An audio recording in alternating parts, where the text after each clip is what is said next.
Steve Harvey destroyed a racist contestant after he targeted a black mother on stage. But this wasn't just another moment of someone getting called out and forgotten. This was a live television reckoning that exposed something so dark, so calculated, that it sent shockwaves through millions of viewers and spiraled into consequences nobody saw coming.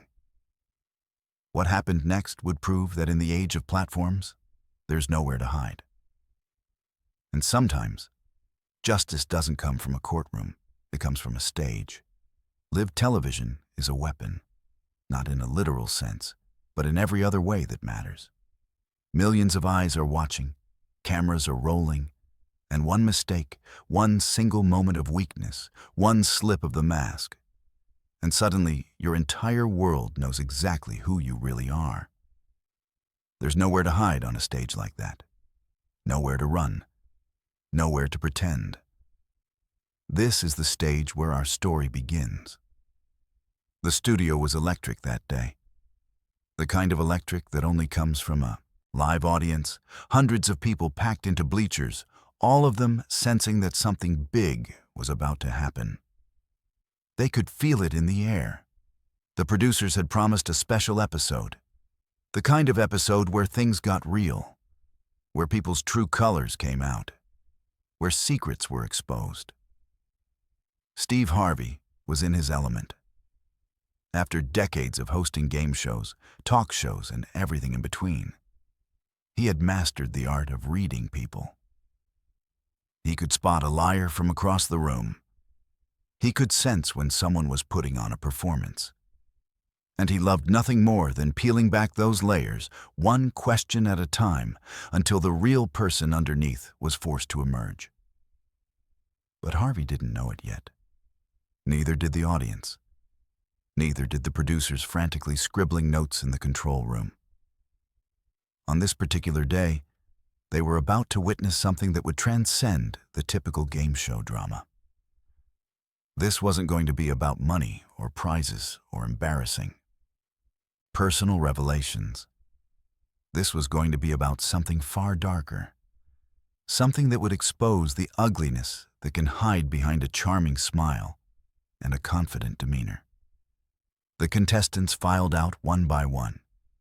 There were 4 of them that day.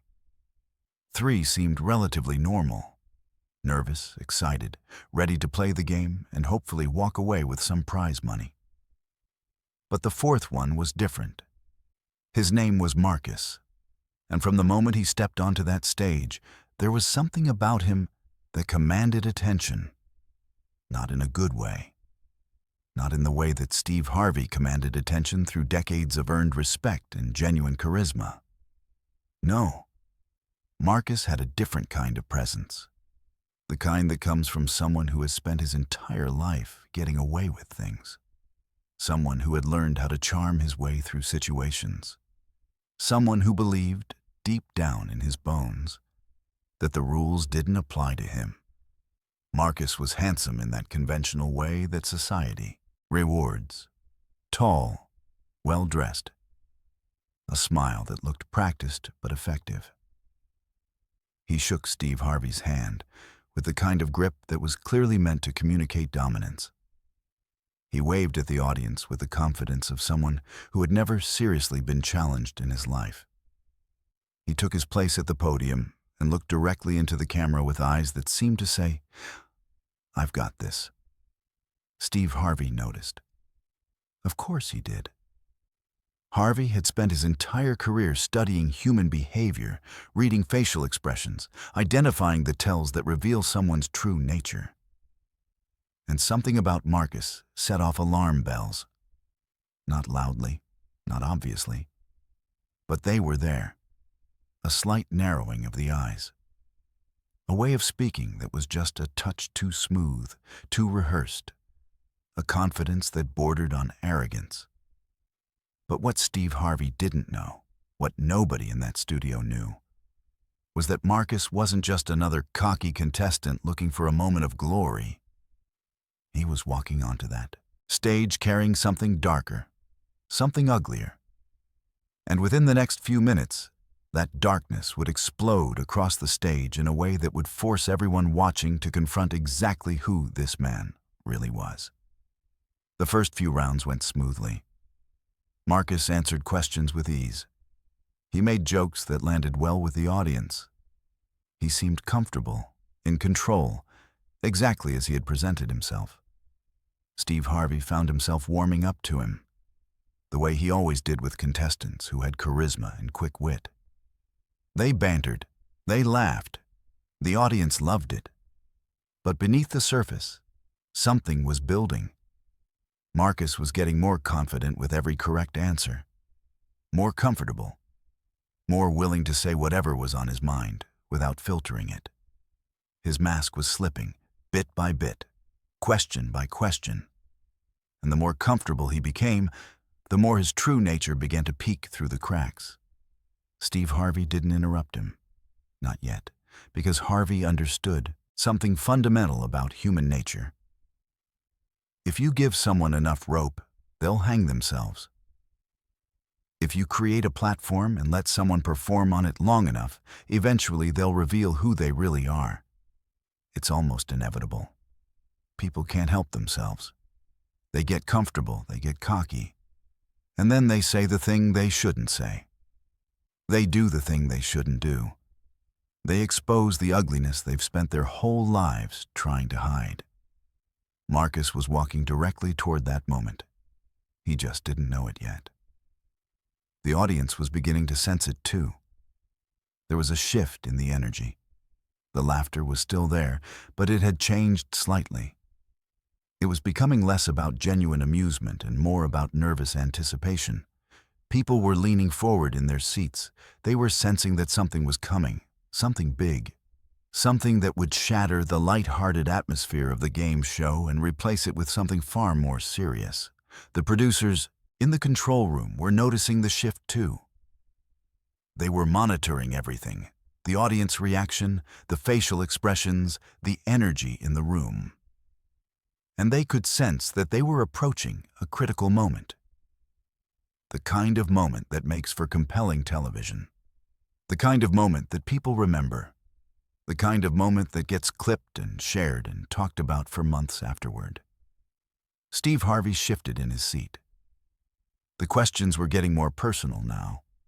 The kinds of questions designed to make contestants think about their values, their beliefs, their character. And Marcus was answering them with increasing boldness, increasingly willing to say whatever popped into his head, without considering the consequences of his words. But what Marcus didn't know was that the next question, the one that was about to be asked, would force him to reveal exactly who he was. It would strip away his charm, his confidence, his carefully constructed persona. And it would do it in front of thousands of people and millions more watching at home. There was no way for him to know that his entire life was about to change in the span of a few seconds. That everything he had worked to hide was about to be exposed on live television.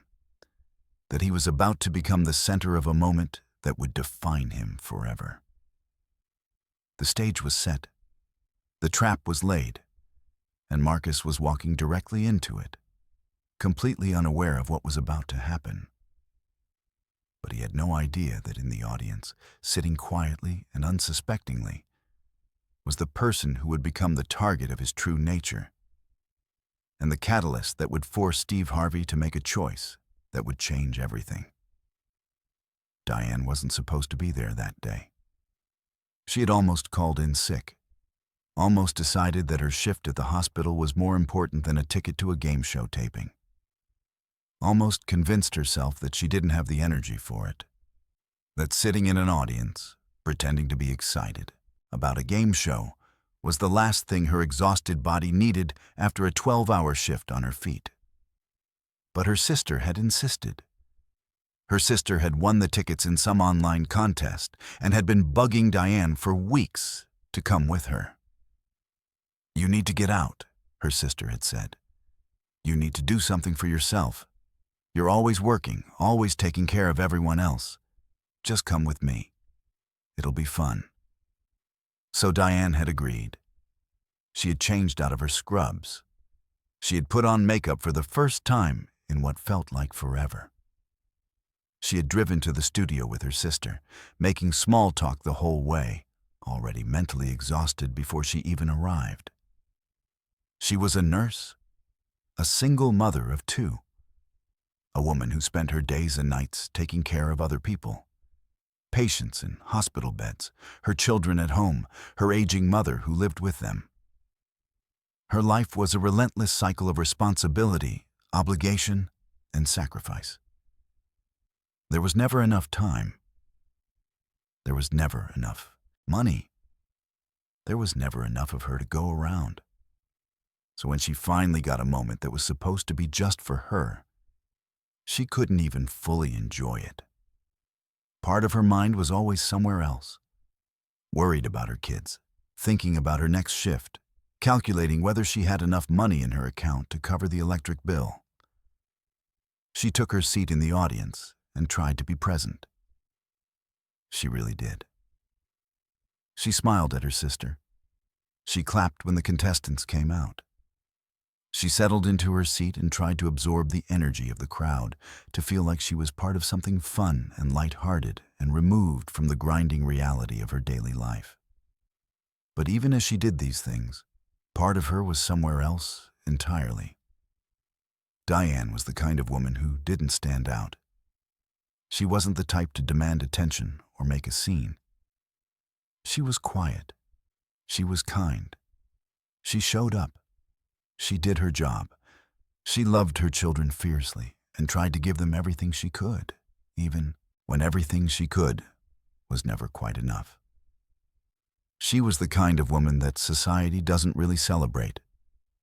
The essential worker, the single mother, the person who holds everything together through sheer force of will and determination. She had never been on television before. She had never been the center of attention. She had never imagined that she would be part of a moment that would be watched by millions of people. She was just a woman trying to get through her life, trying to be a good mother, trying to make ends meet. She wasn't looking for drama. She wasn't looking for conflict. She was just looking for a few hours of peace and entertainment before she went back to her regular life. The show started. The contestants came out. Diane watched with mild interest, the way you watch a game show, entertained enough, but not deeply invested.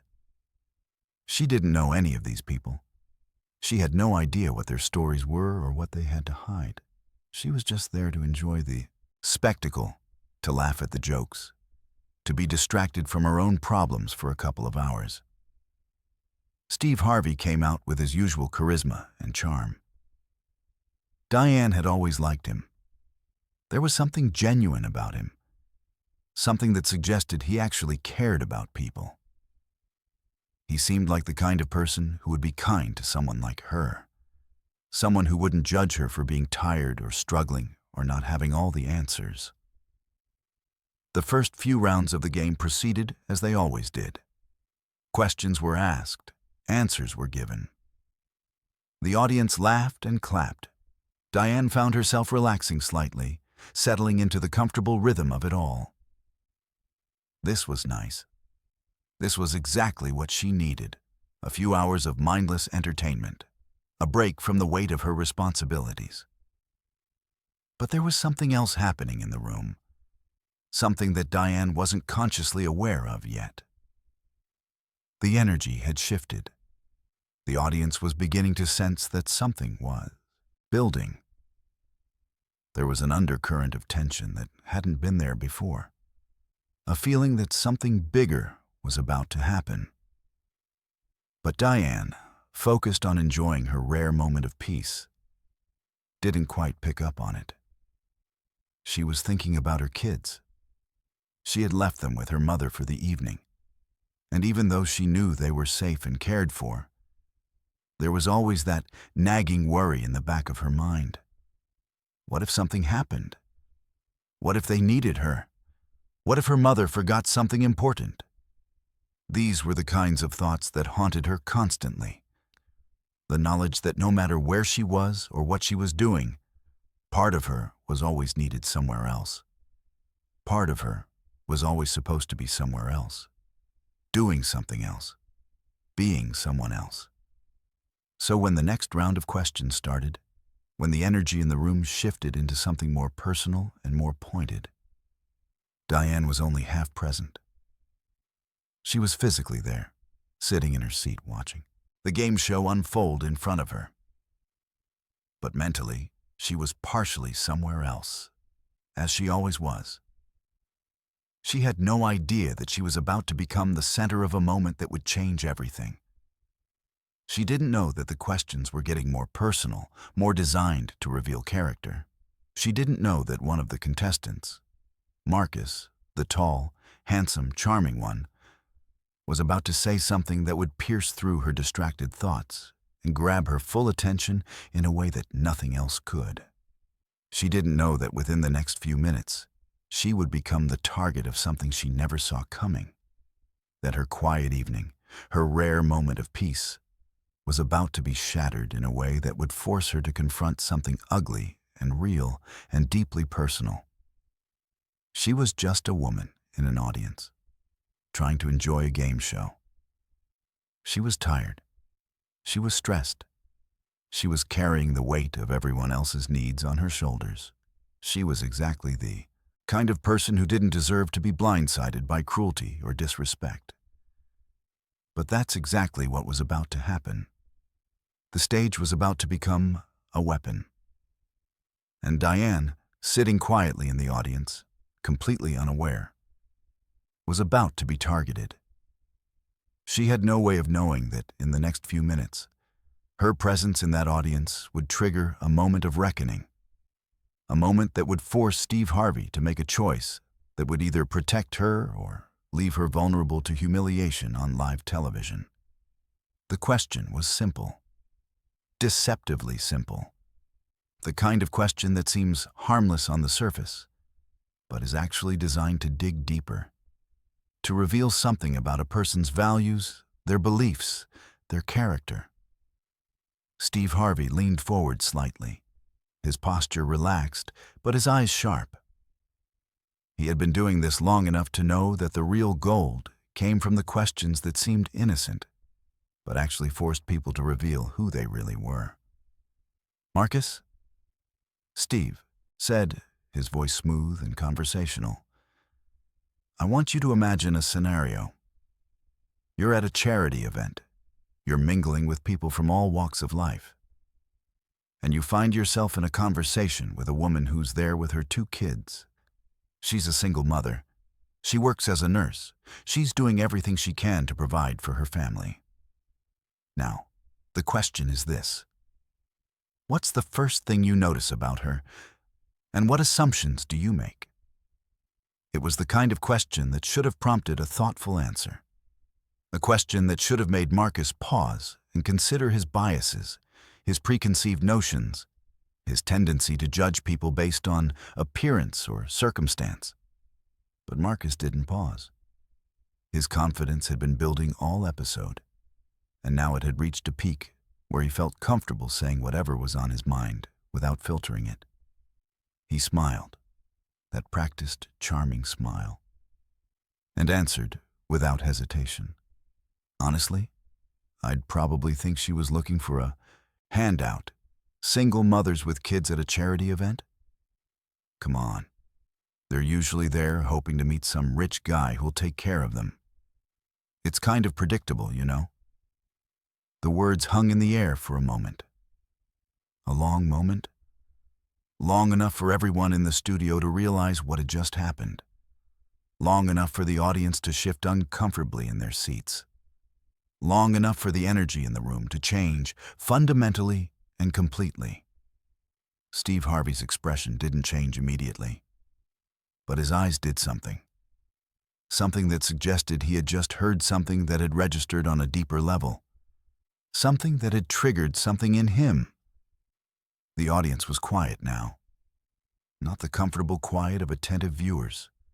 The tense quiet of people who had just witnessed someone cross a line. The kind of quiet that comes when ugliness is exposed in a brightly lit room full of witnesses. Marcus, sensing that something was wrong, tried to recover. He laughed nervously. He added a qualifier. I mean, not all of them, obviously.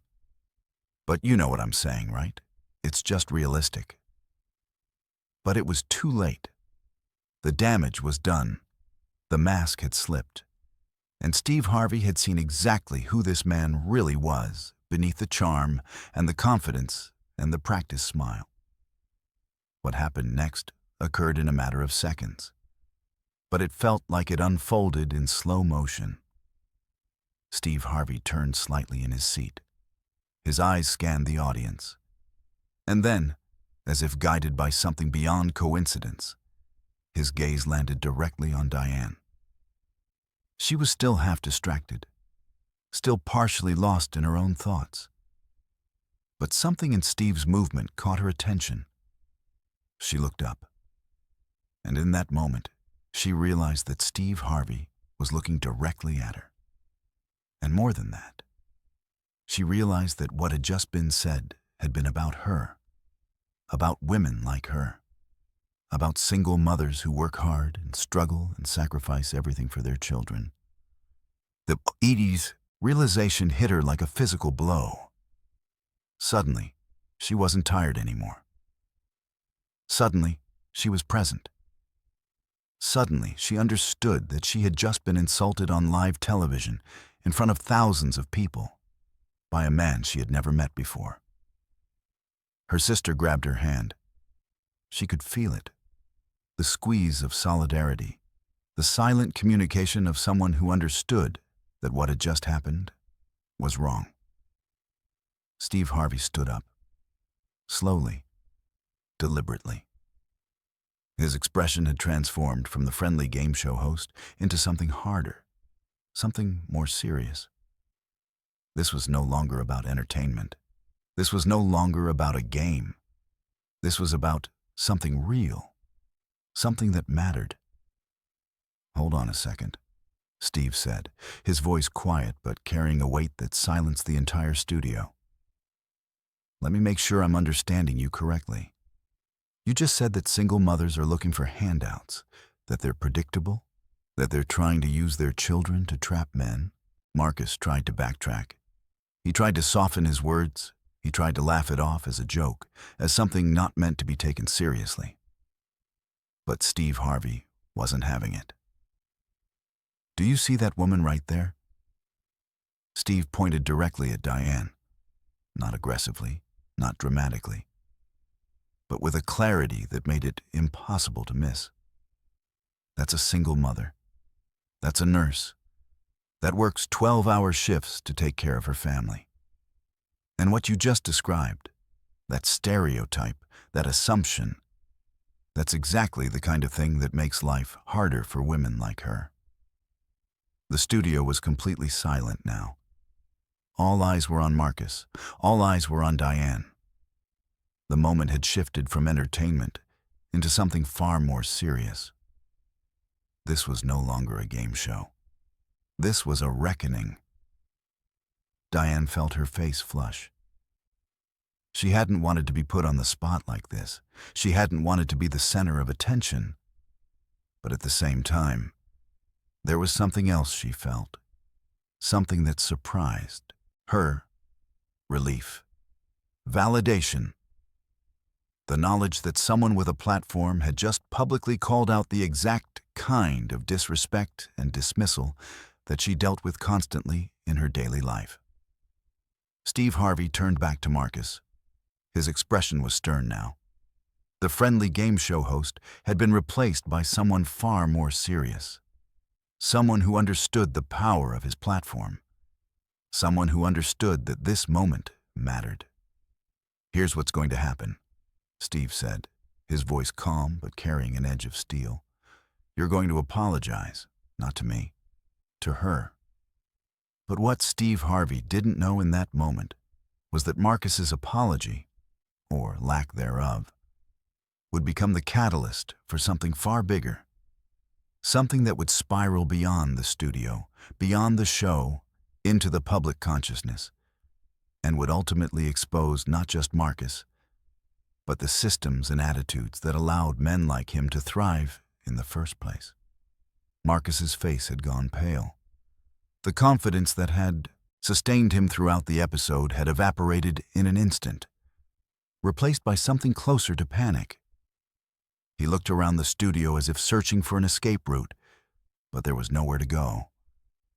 He was trapped on that stage, under the lights, with thousands of eyes on him and millions more watching at home. I didn't mean it like that, Marcus stammered, his voice losing the smooth quality it had possessed just moments earlier. I was just being honest. I wasn't trying to... Turn around, Steve Harvey interrupted, his voice cutting through the studio like a blade. Look at her. Actually look at her. There was something in Steve's tone that made it clear this wasn't a request. It was a command. And Marcus, stripped of his bravado, complied. He turned toward the audience section where Diane sat, her sister's hand still gripping hers. For the first time, Marcus actually saw Diane, not as a stereotype, not as a category of person to be dismissed or judged, but as an actual human being, a woman with a life, a woman with struggles, a woman who had simply come to enjoy an evening and had been blindsided by his careless words. And something shifted in him when he saw her. Not a genuine reckoning. Not yet. But a recognition that he had crossed a line. That he had said something that had real consequences. That his words had landed on a real person in a real way. I'm sorry, Marcus said. And the words sounded hollow, rehearsed, like something he thought he was supposed to say to make the situation go away. I didn't mean to offend you. But Steve Harvey wasn't finished.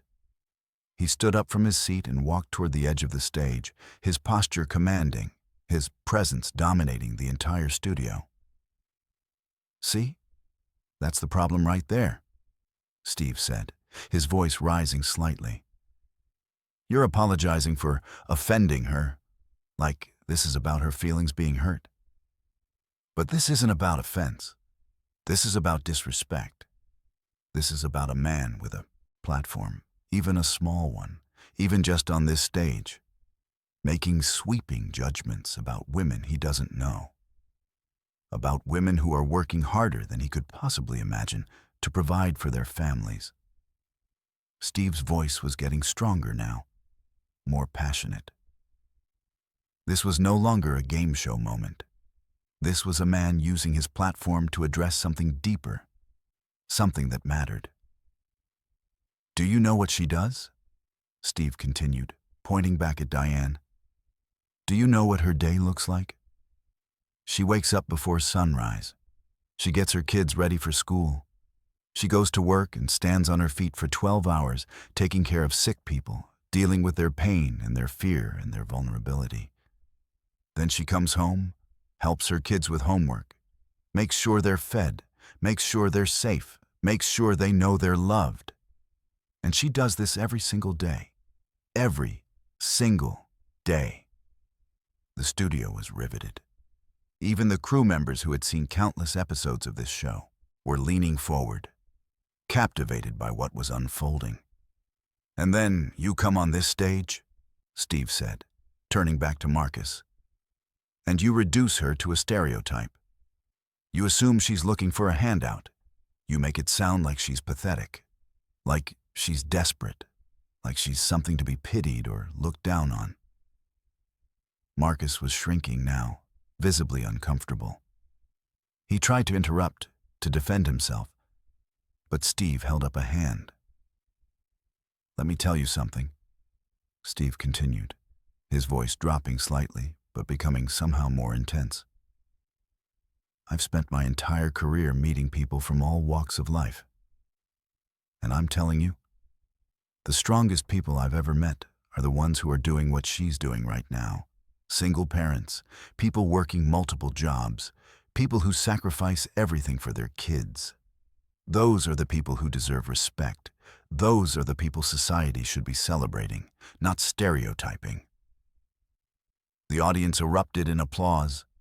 It started slowly, with a few people clapping, but it built quickly until the entire studio was on their feet, applauding not just Steve Harvey's words, but what they represented.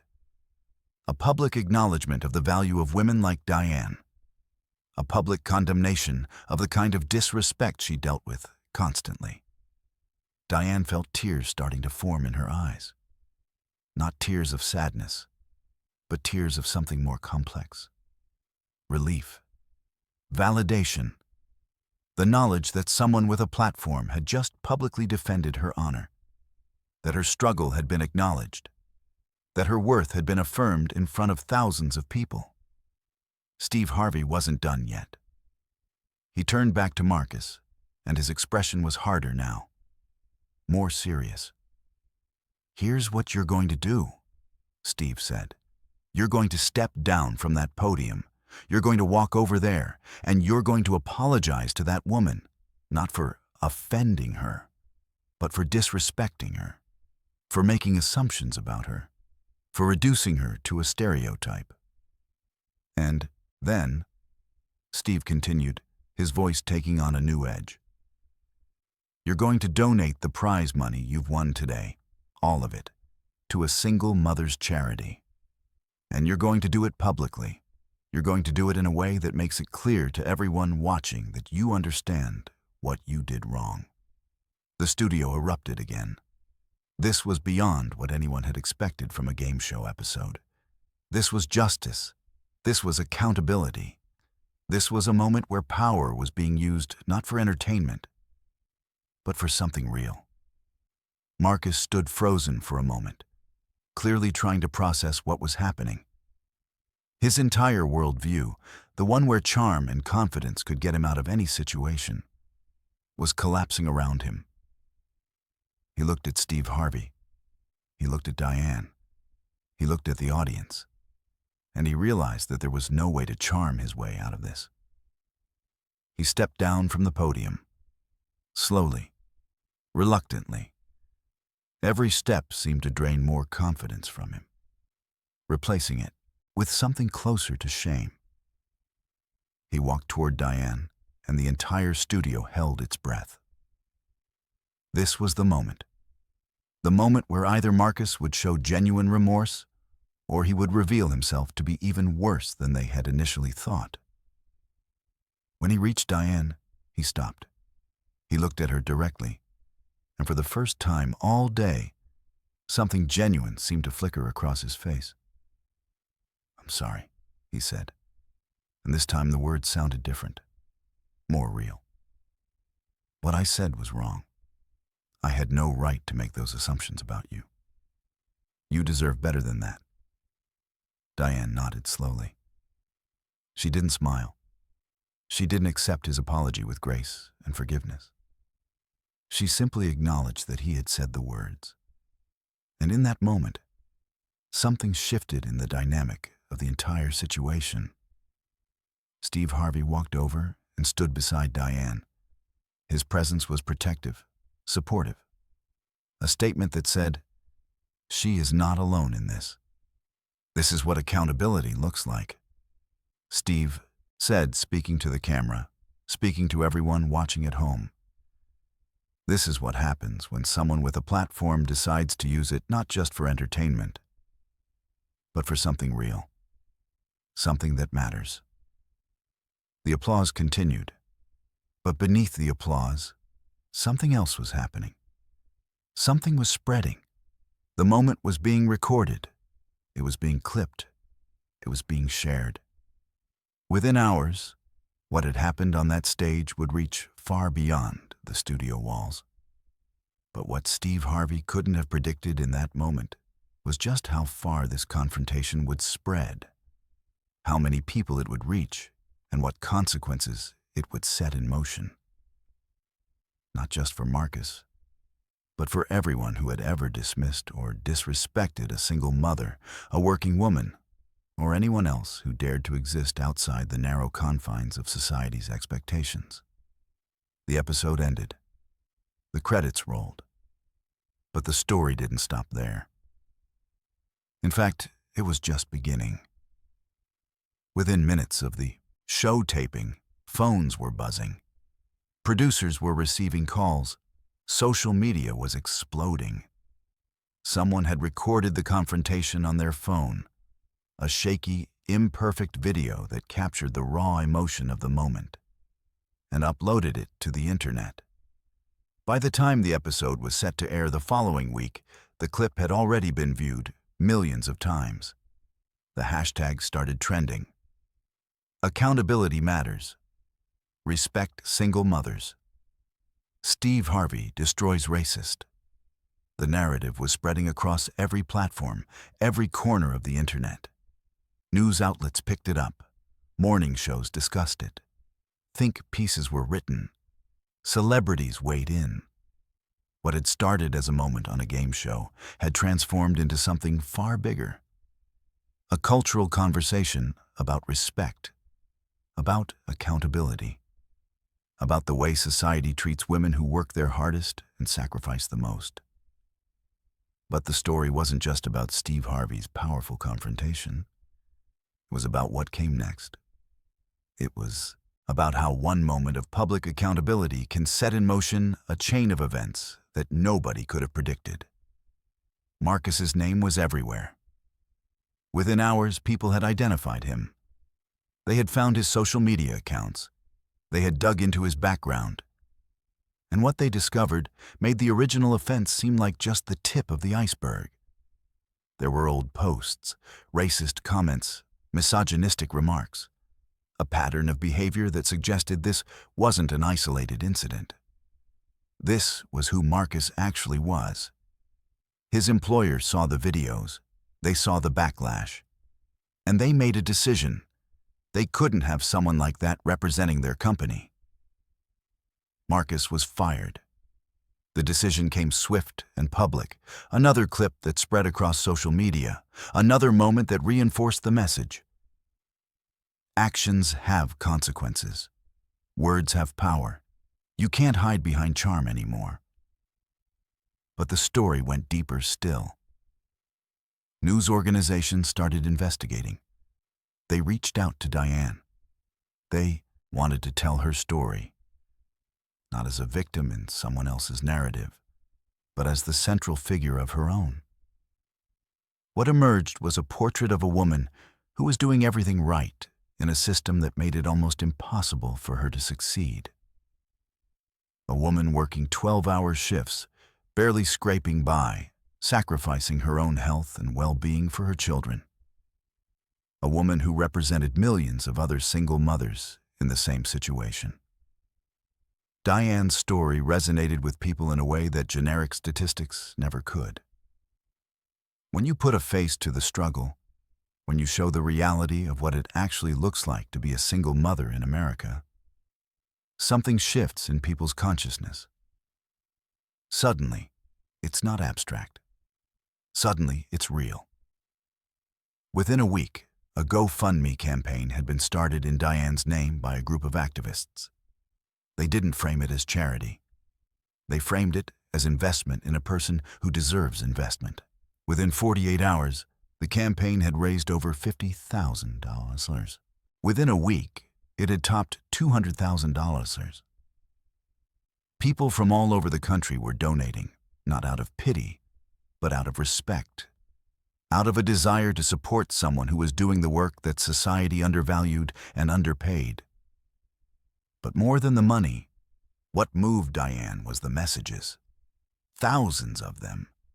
From other single mothers who saw themselves in her story. From children of single mothers who wanted to say thank you. From people who had been judged and stereotyped the way Marcus had judged and stereotyped her. And who felt seen for the first time when they watched Steve Harvey defend her honor publicly. The confrontation had cracked something open. It had exposed the ugliness that exists beneath the surface of polite society. The assumption that single mothers are less than. the stereotype that they're looking for handouts, the dismissal of their struggle as somehow their own fault. And now, with that ugliness exposed, people couldn't look away from it anymore. Corporate sponsors began announcing initiatives to support single mothers. Nonprofits dedicated to helping working mothers received an influx of donations. Politicians started talking about the need for better support systems, better wages, better childcare access. One moment on a game show had triggered a cascade of conversations and actions that were beginning to reshape the cultural conversation around single motherhood. But there was another side to the story that was unfolding as well. Steve Harvey's actions that day had resonated with millions of people. But they had also generated backlash from a different segment of society. There were people who criticized him for being too harsh on Marcus. People who claimed he was virtue signaling. People who said he was using the moment for his own benefit to boost his image and his ratings. These criticisms missed the point entirely. They revealed something about the resistance to accountability that exists in society, the way people protect those who perpetrate harm, the way they minimize the impact of words and stereotypes, the way they defend the indefensible by claiming that the person calling it out is the real problem. But the defenders of accountability, the millions of people who understood what Steve Harvey had done and why it mattered, far outnumbered the critics. And the momentum continued to build. Diane was offered opportunities she never would have had. Speaking engagements, a book deal, the possibility of going back to school, of advancing her career in ways that had previously seemed impossible. But more importantly, she was offered something that no amount of money could buy. The knowledge that her struggle mattered, that her work mattered, that she mattered. She started a foundation for single mothers. Using some of the money that had been raised in her name, she began providing scholarships, job training, childcare assistance. She became a voice for women like her, not as a victim asking for sympathy, but as a leader demanding change. The ripple effects continued to spread. Universities began researching the economics of single motherhood. Policymakers started looking at the wage gap and the lack of affordable childcare. Companies began re-examining their hiring practices and their assumptions about working mothers. One moment, one confrontation, one instance of someone with a platform using that platform to defend someone who had been disrespected. And it had set in motion a chain of events that was beginning to transform the cultural conversation. But none of this would have happened without that initial moment of accountability. Without Steve Harvey deciding that it wasn't enough to just entertain people, that he had a responsibility to use his platform to call out injustice when he saw it. And yet, as the momentum continued to build, as the story spread further and further into the culture, nobody could have predicted what would happen next. Or how one more revelation would take the entire narrative to a level of consequence that nobody had anticipated, forcing everyone involved to confront exactly what accountability really means when it goes beyond words and enters the realm of lasting, irreversible change. 3 weeks after the episode aired, Marcus tried to disappear. He deactivated his social media accounts. He stopped answering calls from reporters. He tried to lay low, hoping that the storm would pass, that the internet's attention would shift to the next outrage, the next controversy, the next moment demanding public judgment. But the internet doesn't work that way. And neither does accountability when it's been set in motion by millions of people who have decided that enough is enough. A journalist, a woman who had grown up as the daughter of a single mother herself, decided to dig deeper into Marcus's background. She wasn't satisfied with the surface-level narrative. She wanted to understand who this man really was and how he had become the kind of person who could so casually dismiss and demean women like Diane. What she discovered was shocking. It wasn't just the old social media posts. It wasn't just the racist comments and misogynistic remarks. It was something far more damaging. Marcus had a history of predatory behavior toward women. There were allegations, there were stories, there were women who had been waiting for a moment like this. A moment when someone would finally listen to them, when their voices would finally matter. The journalist reached out to these women. She interviewed them. She verified their stories. And then she published a comprehensive expose that revealed a pattern of behavior that made the original game show confrontation seem like just the beginning of a much larger story. Marcus wasn't just a man with problematic views. He was a man who had actively harmed women, who had used his charm and his confidence to manipulate them, who had gotten away with it for years because nobody had been willing to hold him accountable. The response was immediate and overwhelming. More women came forward. More stories emerged. Law enforcement got involved. What had started as a moment on a game show had evolved into a full-scale reckoning with a man's entire pattern of behavior. The legal consequences were swift. Charges were filed. Lawsuits were initiated. The charm and the confidence that had protected Marcus for so long were completely ineffective against the weight of evidence and testimony and the collective will of women who had finally decided they were not going to be silent anymore. But beyond the legal consequences, there was something else happening. Marcus was becoming a symbol of what happens when accountability finally catches up with you. A symbol of the fact that you can't hide behind charm forever, that your words matter, that your actions have consequences, that the internet never forgets. His family distanced themselves from him. His friends abandoned him.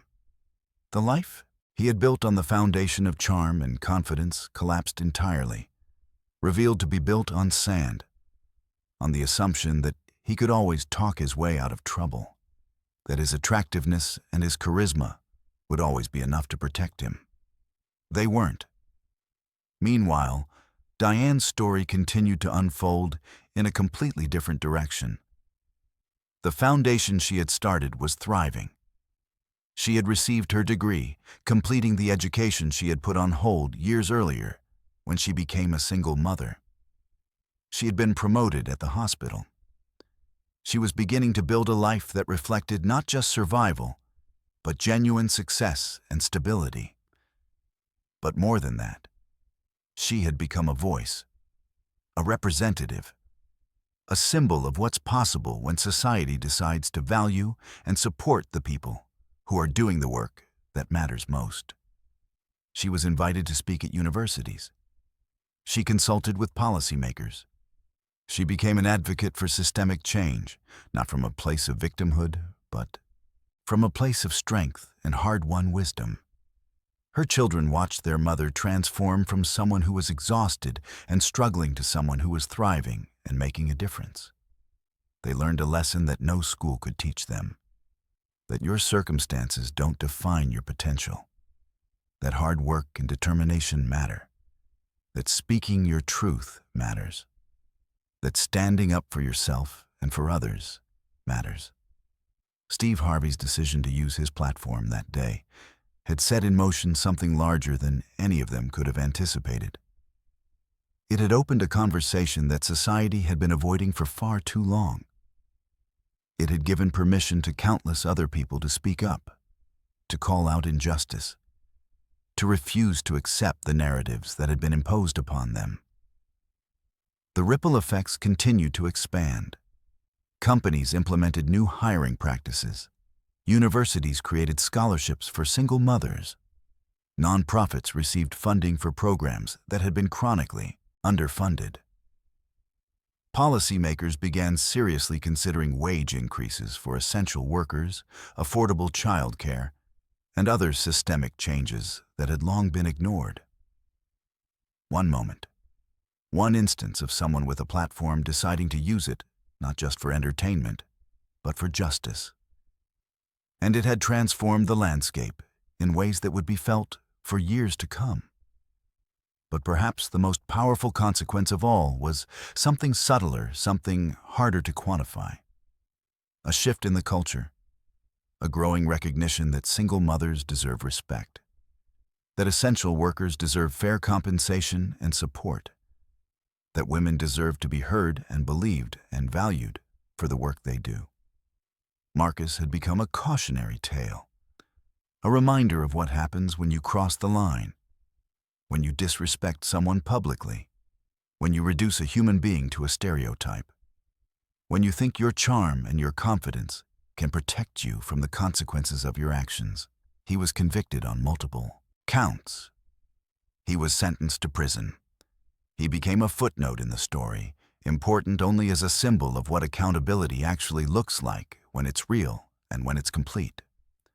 But Diane became the center of the story.